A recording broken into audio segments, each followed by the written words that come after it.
Item ಯಾವುದೇ ಇರಲಿ try ಮಾಡಿ ಆಚಿ ಚಿಕನ್ ಮಸಾಲಾ. ಆಚಿ ಚಿಕನ್ ಮಸಾಲಾ ಇದು ಹೋಗಿದ್ದಾರೆ ಯಾವುದೋ ಸ್ಟಡಿ ಟೂರ್ ಅಲ್ಲ ಇನ್ನೊಂದು ಅಂತ ಕೆಲವರು ಹೇಳ್ತಿದ್ದಾರೆ.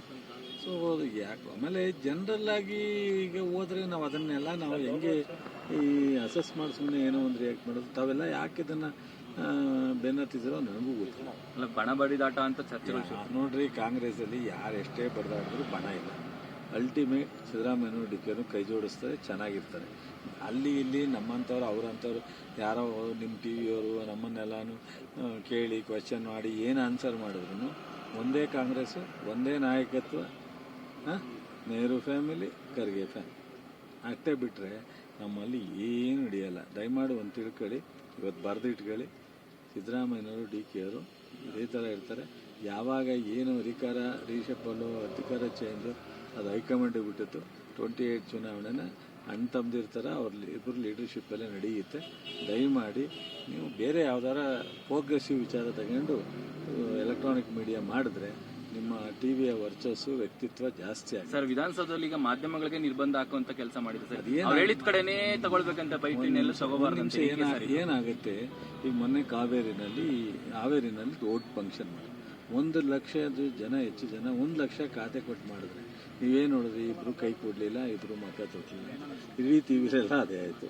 ಸೊ ನೀವು ಏನಾಗ್ತಾ ಇದೆ, ಯಾಕೆ ಏನು ಅಂತ ನಿಮ್ಮನ್ನು ನೀವೇ ಪ್ರಶ್ನೆ ಮಾಡ್ಕೊಳ್ಳಿ. ಈಗ ಒಂದಷ್ಟು ಪ್ರಿಂಟ್ ಮೀಡಿಯಾದಲ್ಲಿ ಒಂದಷ್ಟು ಗಂಭೀರವಾಗಿ ತಗೋತಾರೆ. ಎಲೆಕ್ಟ್ರಾನಿಕ್ ಮೀಡಿಯಾದಲ್ಲಿ ಏನಾಗ್ತಾ ಇದೆ, ಯಾವ್ದಾದ್ರು ಒಂದು ನೆಗೆಟಿವ್ ಸಿಕ್ಕಿದ್ರೆ ಇಡೀ ರಾಜ್ಯಕ್ಕೆ ಉಪಯೋಗ ಅಂತದ್ದು ಬಿಟ್ಬಿಟ್ಟು ಅದನ್ನೇ ಹೊಡಿತೀವಿ. ಅಲ್ಲ ಸರ್, ಈಗ ವಿಧಾನಸೌಧದಲ್ಲಿ ನಾವು ಜನರ ಪರವಾಗಿ ಏನೋ ಕೇಳ್ತೀವಲ್ಲ ಸರ್, ನಾವೇ ನಮ್ಮ ವೈಯಕ್ತಿಕ ಕೇಳ್ಕೊಳ್ಳಲ್ಲ.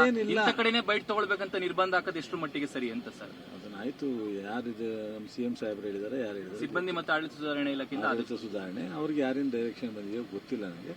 ಯಾಕಂದ್ರೆ ನಾನು ಅದನ್ನು ಚೆಕ್ ಮಾಡಿ ಆ ಥರ ಸಾಹೇಬ್ರ ಗಮನಕ್ಕೆ ತರ್ತೀನಿ, CM ಗಮನಕ್ಕೆ ತರ್ತೀನಿ. ಸೊ TVRಗೆ ಒಂದು ಸ್ವಲ್ಪ ಸೊ ಇರಲಿ, ಅವರು ಮಾಧ್ಯಮನೂ ಇಂಪಾರ್ಟೆಂಟ್ ಅಂತ. ಬಟ್ ಆದ್ರೆ ಮಾಧ್ಯಮದವ್ರಿಗೆ ಕೈ ಮುಗಿತೀನಿ. ದಯಮಾಡಿ ನೀವೆಲ್ಲ ಹುಡುಗರಿದ್ದೀರಾ, ಮುಂದೆ ಭಾಳ ದಿವಸ ನೆನೆ P ರಾಮಯ್ಯನವರು ಶ್ರದ್ಧಾಂಜಲಿ ಮಾಡಿದ್ರು.